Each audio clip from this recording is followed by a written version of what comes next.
I've always been the kind of dog mom that I wait for street fairs and conventions to buy my dog treats, just because I like to buy them homemade or organic, just because I like to know what's in my dog's treats and what's going into his body.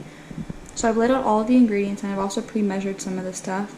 These treats are strawberry banana dog treats. They're one of my dog's favorites, and I'm pretty sure that I have one of the pickiest dog eaters. So this is something that he loves. So I like to start off by washing my hands and preheating the oven to 300 degrees, just because it takes a little bit for the oven to heat up. So I'll just start by getting that to 300. And then I'll wash my hands, because you do use your hands a lot for this recipe. This down.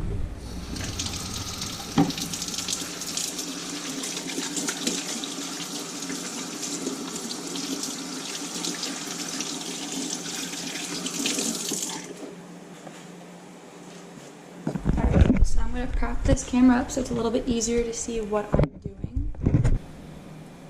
Alright, so I already went ahead and I mashed up the banana just because it was a little bit harder to do with just one hand.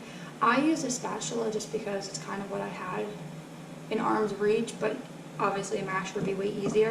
And I just took one banana just like this, and I just mashed it up. So once you mash up the banana, the next thing that you use is an egg.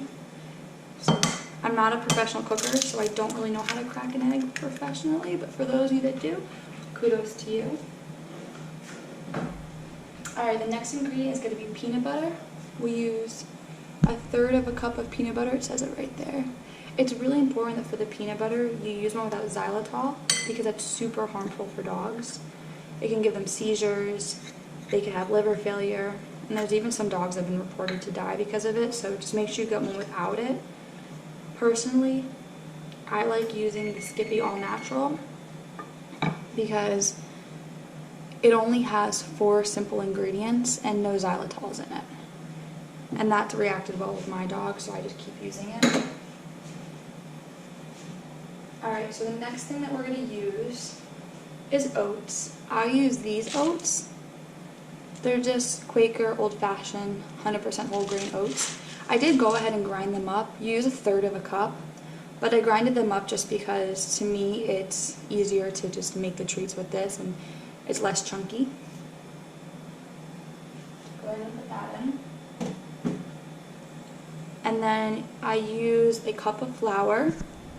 I did use unbleached all-purpose flour. You can use honestly whatever, but bleached flour really isn't the healthiest for us or for dogs. So go ahead and put that in. And then the last ingredient, you just use 5 chopped strawberries. So I just cut them up nice and small. And then you mix these in. And then once these are all together in the bowl, you're just going to mix them all together. You're trying to basically form dough out of this. If the dough is too sticky, you can always add more flour. So I'm just going to put some flour over here. And I'm going to move this over and just put this right back on top of the flour. Alright, so once you got that whole side nice and coated, see how it like doesn't stick on your hands once you add the flour. Okay, so you're just going to go flatten this out. You want the shape of the dough to kind of be consistently equal, because if some of the dog treats are thicker than other dog treats, it's not going to cook consistently, and that's something that I definitely messed up a lot on in the beginning. So try to make sure that it's about 1/4 of an inch thick. It doesn't have to be perfect, because obviously your dog's the one that's eating these. And once you have it a good shape, you're going to go ahead and you're going to use cookie cutters. I have these 2 cookie cutters. I bought these actually the other day at Hobby Lobby. It was just $2. They're on sale right now, so I'll definitely link that below in the description so you can go ahead and buy them. So you literally will just go like this and cut out your different shapes.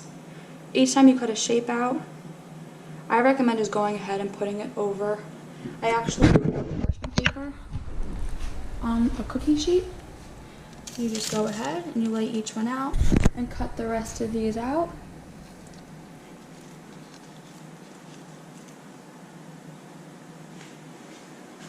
And just finish filling this up. Alright, so I just finished finished cutting up all the different shapes. Personally, I love the little dog bones. I just think they look so stinking cute. And if you look, you can see the little strawberries and the bananas peeking through, and I love that. I feel like it looks super festive. So once I've laid out all the treats, I go ahead, my oven's preheated. I'll go ahead and I'll stick it into my oven for about 20 minutes. Just keep an eye on them, just in case, and then we'll come back and we'll check it in a few minutes. Alright, so it's been about 20 minutes, so we're gonna go ahead and take these out.